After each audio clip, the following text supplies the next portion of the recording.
गायब खजाना अकबर बीरबल हिंदी स्टोरी। गायब खजाना। बादशाह अकबर के शाही खजाने से एक रात सोने के सिक्कों का थैला गायब हो गया। खजाने का प्रबंधक हरीश चंद्र घबराया हुआ दरबार में पहुंचा और बोला, हुजूर, खजाना चोरी हो गया।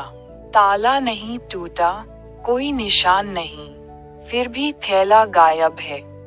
अकबर ने बीरबल को बुलाया और कहा, बीरबल, इस रहस्य को सुलझाओ, वरना मेरी नाक कट जाएगी। बीरबल ने खजाने के कमरे का जायजा लिया। वहां कोई खिड़की टूटी नहीं थी और केवल 4 लोग कमरे तक पहुंच सकते थे। हरीश चंद्र, उसका सहायक रमेश, पहरेदार सूरज और सफाई वाला मोहन। बीरबल ने चारों को बुलाया और पूछा, किसने देखा आखिरी बार थैला? हरीश चंद्र बोला, मैंने रात को गिना था, थैला अपनी जगह था। रमेश ने कहा, मैं तो बस कागजात संभालता हूँ, मुझे क्या पता। सूरज ने जोर देकर कहा, मैं रात भर जागता रहा, कोई नहीं आया। मोहन ने मासूमियत से कहा, मैं तो सुबह झाड़ू लगाने आया, मुझे कुछ नहीं दिखा। बीरबल ने मुस्कुराते हुए कहा, चोर यही है और मैं उसे आज ही पकड़ लूंगा। फिर उन्होंने एक अनोखा प्लान बनाया। बीरबल ने चारों को दरबार में बुलाया और घोषणा की, हुजूर, मैंने खजाने के कमरे में एक जादुई पत्थर रखा था। ये पत्थर चोर के हाथ को चमका देता है और रात तक उसकी चमक सबके सामने आ जाएगी।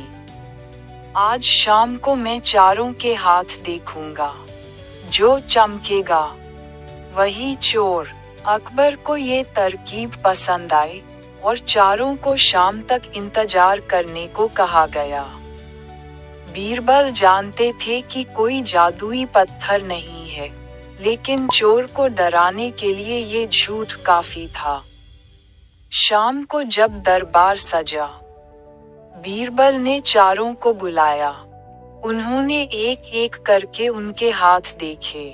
हरीश चंद्र, रमेश और मोहन के हाथ सामान्य थे, लेकिन सूरज के हाथ साफ सुथरे थे, बल्कि बहुत ज्यादा साफ। बीरबल ने हंसते हुए कहा, हुजूर, सूरज ही चोर है। अकबर ने हैरानी से पूछा, कैसे? बीरबल बोले, मैंने जादुई पत्थर की बात इसलिए कही ताकि चोर डरे। सूरज ने सोचा कि अगर उसके हाथ चमक गए तो वह पकड़ा जाएगा, इसलिए उसने दिन भर अपने हाथों को रगड़ रगड़ कर धोया, यहाँ तक कि उनकी चमक ही चली गई। बाकी तीनों ने अपने हाथ सामान्य रखे, क्योंकि वे निर्दोष थे। सूरज का डर उसकी चोरी को उजागर कर गया। सूरज घबरा गया और कबूल कर लिया, हाँ, मैंने थैला चुराया और उसे कुएं के पास छिपाया। बीरबल ने सिपाहियों को भेजा और थैला बरामद हो गया। अकबर ने बीरबल की चालाकी की तारीफ की और सूरज को सजा दी। दरबार में हंसी गूंज उठी और बीरबल ने मजाक में कहा, हुजूर, अगली बार चोर को पकड़ने के लिए मैं जादुई झाड़ू लाऊंगा। नैतिक चालाकी और बुद्धि से सबसे बड़ा रहस्य भी सुलझाया जा सकता है।